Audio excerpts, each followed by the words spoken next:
Greetings. I would like to share with you some excerpts of Water and the Spirit by Malidoma Patrice Somé. I had been reading this chapter the other evening in which he talked about his experience with the Catholic Church after being kidnapped from his compound, right? And I just want to skip ahead because he's talking about in the white man's world. This is crazy. It's crazy. This is crazy. All right, listen to this. The first time I got the chance to ask Father Mallet why he had taken me away from my family, he locked me in a room with concrete walls and a metal door and walked away, speaking in a foreign language. His mood had become arrogant and intimidating, but I didn't care. I wanted to go home. I banged on the door so hard and so long that in the end, someone opened it. It was a catechist, and behind him was Father Mallet. The catechist had a whip in his hand. He spoke fluent Dagra, and when he ordered me to bend over, he called me Patrice. This was the first time someone had directly referred to me by my Catholic name. I had heard that name spoken each time Father Mallet came to the compound to see my father, but I did not know they had been talking about me. Since that was not my name, I refused to respond to it or to bend over. The catechist began to lash out at me. I could see Father Mallet smiling broadly, and I screamed insults at him, but they were diluted by pain. This was the first time anyone had ever hit me so hard. The pain of the first blow was so bad that I didn't even notice that many other times the whip struck my body. The pain of the first blow was so bad that I didn't even notice the many other times the whip struck my body. Very soon I doubled over, then lay flat on the floor. My nerves were so tightly strung, I could not produce a sound. I realized I was suffocating, and I felt as if I were going to die. All I could hear was the rhythmic sound of the whip landing on my back, and then I felt an irresistible desire to sleep. In my dream, I saw an old familiar man whose name I could not remember. When he poured water on me, it soothed me. When I woke up, it was pitch dark. I knew the man I had dreamed about was grandfather. I tried to move, but my body was on fire, and I was very thirsty. Beginning to cry again, I kept calling for my mother to bring me some water. Although my misery and the reason for my beating were incomprehensible to me, what was happening was all too real. The door opened and the catechist came in and ordered me to shut up. To this day, I remember him telling me that he was my mother now, and that I should never call for her again. In my confusion, the gentleness in his voice even sounded like my mother. It would be years before I understood that tenderness is the weapon used by the torturer to win over his victim. For me, the world ended that night. When I woke up in the morning, I was lying in the dispensary on my belly, covered with bandages. I didn't dare turn over. The simple thought of doing so brought me tremendous pain. A stranger held some water to my lips, and I drank profusely. As my mind returned to me, I wanted to talk, but I was too weak to say anything. How many days I was kept there and treated for the wounds I sustained, I never knew. But it taught me my first lesson, to stop being innocent. There were quite a few kids like me in this ill-fated place, so I felt I was not alone. When I met Father Mallet after my recovery, I was trembling with fear. He, however, had not changed. He smiled as usual and even handed me a piece of sugar. But I saw him as such a monster that I felt I was better off just doing what he told me to do rather than asking him any more questions about my fate. My barely healed wounds were powerful evidence that this man would have things his way no matter what. Let me read that. My barely healed wounds were powerful evidence that this man would have things his way no matter what. Nor was I the only boy who had been beaten. Can you imagine? Oh my God. There was not one of us who did not bear the scars of Father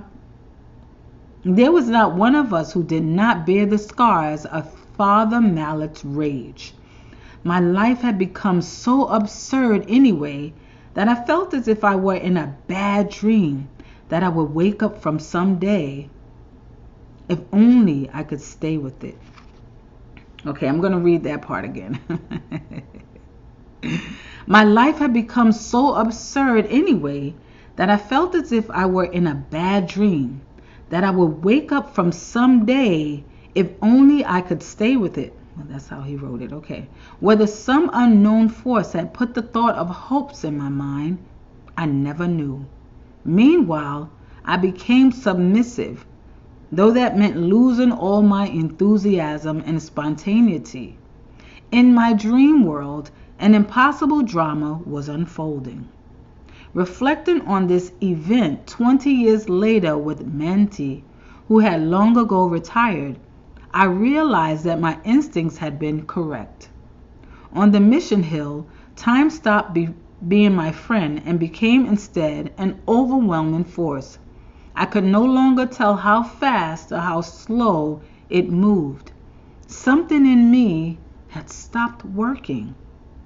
A year could have gone by, and I would not have known unless someone had told me. Our days were lived in fear. Fear of being beaten for the things we did or the things we neglected to do. None of us knew what was really going on or what was expected of us. We were sheep, going whichever direction the shepherd ordered us to go. Oh my God. Over and over, we asked ourselves the same questions. Why were we here? Why couldn't we go home?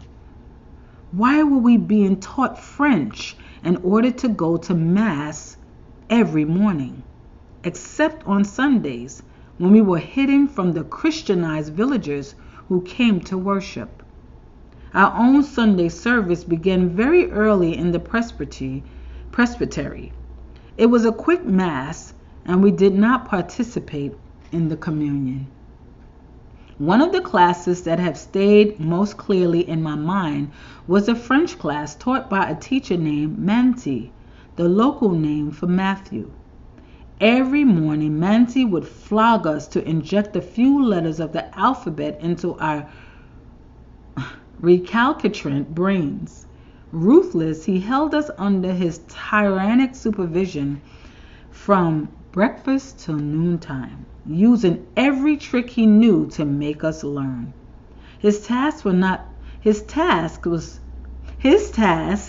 not only to turn us into men of letters, but also to familiarize us with the French civilization, right? On the mission hill, my Dagara language eroded gradually as French painfully took its place. My God. So I'm reading this, and it's like, it's crazy. He goes on further here, He says, religious colonialism tortures the soul. It creates an atmosphere of fear, uncertainty, and general suspicion. The worst thing is that it uses the local people to enforce it. Our teachers were black, from the tribe, yet they were our worst enemies. The question I often asked myself in later years when I thought about how black nationals are leading our country is whether a person schooled in an atmosphere of such abuse can actually lead with compassion, justice, and wisdom. My experience was not uncommon. Today, Africa's leaders are mostly people who were educated in this manner. Is it surprising that there is so much instability in so many African countries?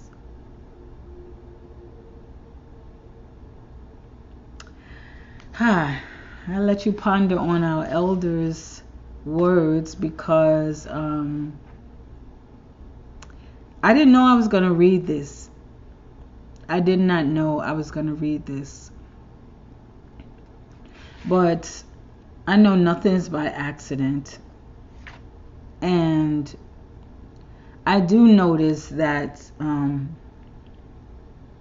we no longer need anyone who's non-black, right? The slave owner, the missionary who kidnapped Malidoma Patrice Somé from his village. We no longer need them to do the dirty work.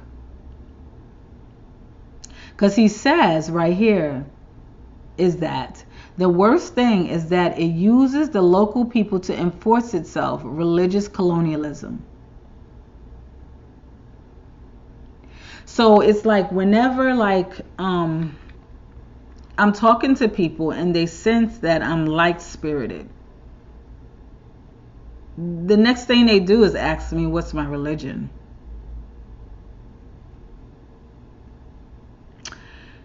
They want to make sure that I answer correctly, right? So they want to make sure that we share the same religion before they continue to go with what's inside of them, to go with what Spirit is telling them to say. Oh no, Spirit can't be right. I'm not supposed to be talking to this person until I find out if we share the same religious ideals, ideology. Do we share the same religion? Do we have the same beliefs?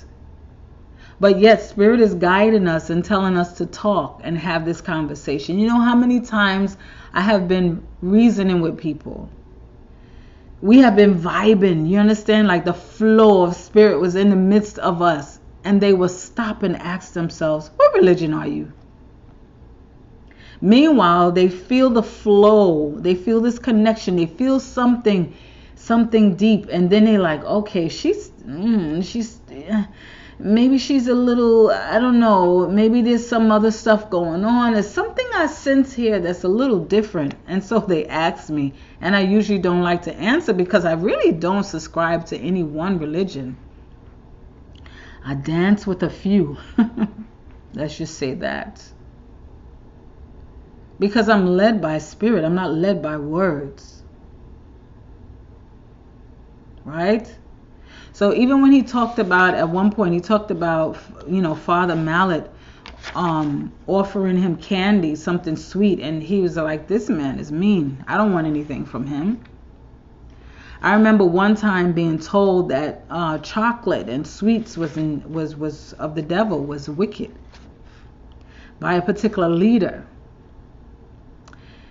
in front of his congregation and his flock of people, right? And it wasn't a church. And then I was fortunate enough to get to go into his private area where he lived, where his wives were. And one thing I noticed was boxes of chocolate on the floor, right? In these, cases, just big boxes of chocolate. And then as I walked into the kitchen area, I saw a big chocolate cake on the countertop. And then he was offering his wives ice cream, and of the different flavors, there was chocolate and vanilla. And these were all the things that he taught us in front of everybody, that they were wicked and they were evil. Right? So many people are misled by what their leaders are telling them, or their religious whatevers are telling them. They said, my so-and-so said, my so-and-so said, my so-and-so said. And you know what? Half the words that your so-and-so said to you, they don't even believe themselves. But you sound like a puppet. Everything they say, you mimic. You know, he said this, and he said, I even had that same leader tell me that God told him this and that. And God told him that I should do this and that. And because I did not listen to him, he actually pointed a rifle at my head. And I was a teenager, and I figured, you know what? If I'm going to die because I refused to believe a lie that his wife told me was a lie, then let me prepare to die. And so I posed and waited. So I'm very leery of wolves in sheep's clothing that come and tell you that God told them to tell you this and that. I feel like this. If you didn't hear it first in your spirit, then it's probably not true. Because I really believe that what's told to someone has already been told to you first. What's told to someone about you is just a confirmation of what was already told to you first. Or do your research. So I just wanted to share that little piece with you to just let you feel what our elder has said and spoken right here in this particular chapter, that I am sure someone needed to hear. Like he said, religious colonialism tortures the soul. It creates an atmosphere of fear, uncertainty, and general suspicion. The worst thing is that it uses the local people to enforce itself. Think about that. Our teachers, the people that were teaching him the language of the French, right? Teaching him French and teaching him Catholic religion and all of that, and prayers and songs. They were all black. After he was kidnapped from his village, from his family, at the age of 5, and I believe he ran away at the age of 20, he was able to run back to his village. And it was not an easy transition and initiation as well.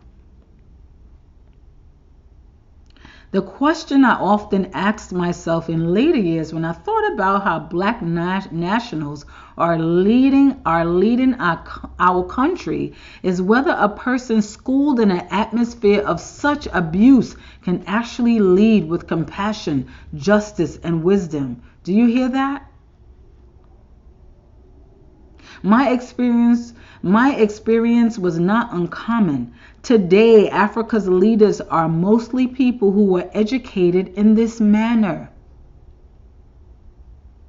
Is it surprising that there is so much instability in so many African countries? So I want to just leave you with that. And if you want to read of Water and the Spirit, Malidoma Patrice Somé, and some people don't have enough time on their hands to sit down and read. I'm reading from a lot of different books right now. It's crazy. I have so many notes that I write and I've written in his books, and I will share with you. And I don't care if I talked about these things before, because I really believe that and me and the sister was talking about, or somebody was talking, there was a brother that I was talking to. He was saying that you have to go back into your past. I wrote down the notes of what he said about going back in your past, because I know that we must go back in our past. I think I wrote it somewhere on a piece of paper. after I talked to him, and we had, oh yeah, make your mark. Yeah, make your mark. Everybody needs to make their mark. Every last one of us have something to share, because you know what? It is your truth. It is your story, and no one can tell you that it's not your story. It is your story, and it's worth sharing. And different things come through me. I'm not like in one box. I'm not. You really can't put me in a box. I would break out of the box. I don't fit a box. I just walk my walk. I walk my walk.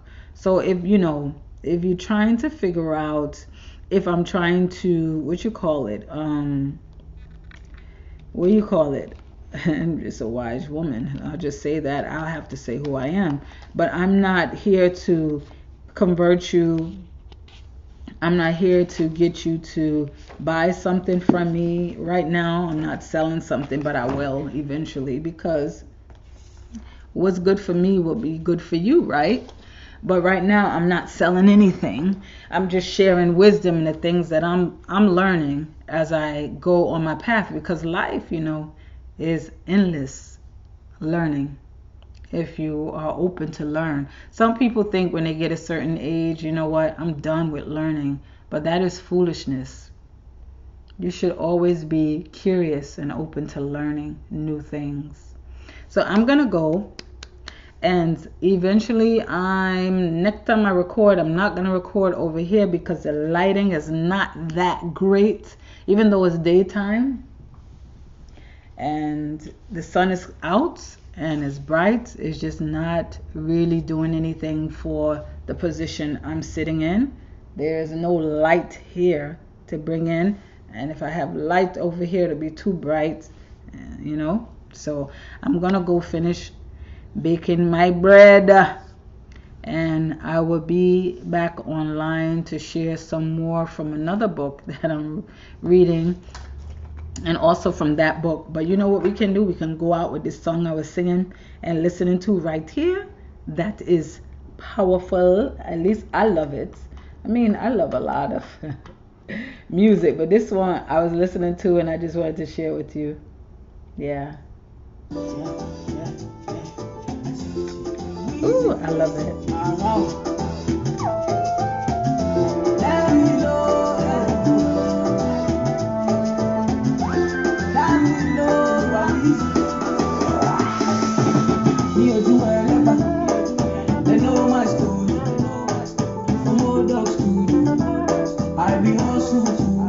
Oh,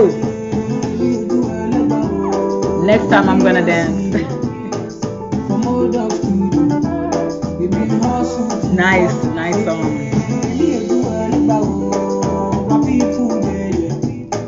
My people suffer, them they pray for blessing.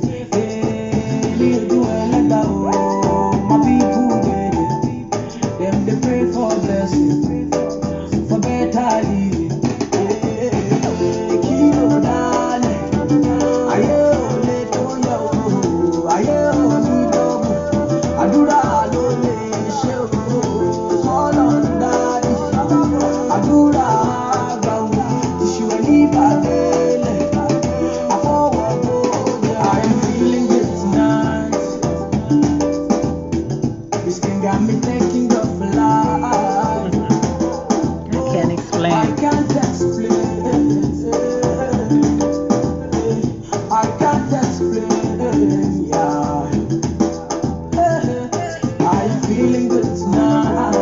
All right.